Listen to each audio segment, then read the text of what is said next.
Welcome to Trains Explained UK. These days, the UK rail network, and especially trying to buy a ticket on the UK rail network, can be an absolute nightmare.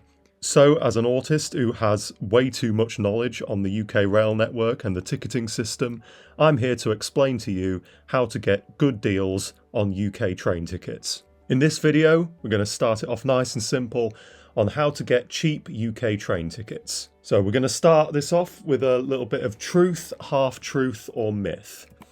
Now, the biggest thing that's going around about the UK rail network is that UK trains are too expensive. If you go onto the news, if you read media articles, or you just go on social media, you will find numerous people saying that UK trains are far too expensive and they could fly to Malaga on Ryanair for half of that price. The reality about train fares in the UK is that it is a segregated system, much like airline tickets. There are three different main types of tickets you can get across the network. These are anytime, off-peak and advanced tickets. Now, often when people are talking about extortionate fares and how they could fly for half the price, usually they are talking about an anytime ticket. Now, an anytime ticket really should be seen as something equivalent to business class travel on a plane.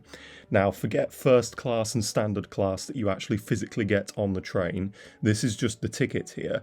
Treat an anytime ticket as if it is a business class travel, because the point of an anytime ticket is that it grants you total flexibility on the day of your travel, which is what you would typically get for business travellers and company travellers.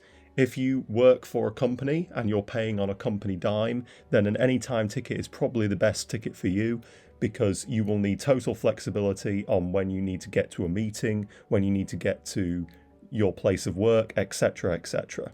However, if you are watching this video, you are probably not the right customer for an anytime ticket. Whenever I've sat in a waiting room that is adjacent to a physical ticket office, I always hear stuff like this going on. Some bloke will come up to the counter and he'll say, "A return to Manchester please mate," and the ticket clerk will offer an extortionate price. And the reason why is because the ticket clerk is giving you an anytime ticket.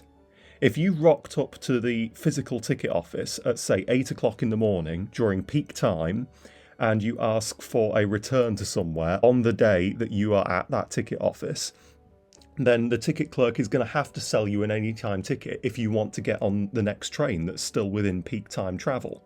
So really, I would just avoid the physical ticket office entirely unless you know what we're going to learn here. The next level down from an anytime ticket is an off-peak ticket.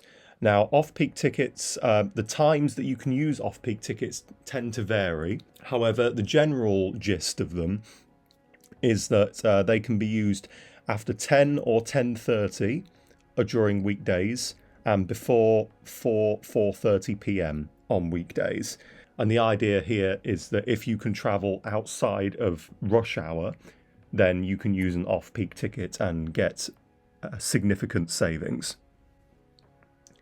Now, off-peak tickets I find are brilliant for short journeys. Let's say you're going from Manchester Oxford Road to Deansgate, just down the road. It's about, a 5-minute walk. If you're doing that journey, just do an off-peak ticket. However, if you are doing a proper train journey, let's say you wanted to go from London to Manchester, pretty much the only ticket you should be considering on a journey more than, say, half an hour to an hour is an advance ticket. Think of advance tickets as your economy fares. People are always touting that, train fares are ridiculous and I can fly to Malaga for less. Well, that flight to Malaga would be an economy fare that you would be looking at there. So treat an advance ticket fare as the economy fare. The prices that you'd expect to find for UK rail tickets are the prices you'll find on the advance tickets. So how does an advance ticket work? Well, the idea is that you can buy this ticket in advance, say up to 6 weeks before you're travelling, and you are restricted on an advance ticket to a specific train, let's say the 9:34 from Grimsby Town to Manchester Piccadilly. You would have to travel on that 0934 Grimsby Town to Manchester Piccadilly train if that's what your advance ticket said that you had to travel on. However, if your train is delayed or cancelled, you can then just use any other train to get to your destination, because if your train is delayed by more than 15 minutes or cancelled, your advance ticket will automatically default to an anytime ticket. And also another benefit of that is you can use the delay repay scheme, but we'll get into that in another video. So what's the best way to buy these advance tickets? Well, you can buy them from the physical ticket office. You could go up to the ticket clerk at the physical ticket office and say you would like a return to Manchester in 2 weeks' time, and they'll give you an advance ticket for that.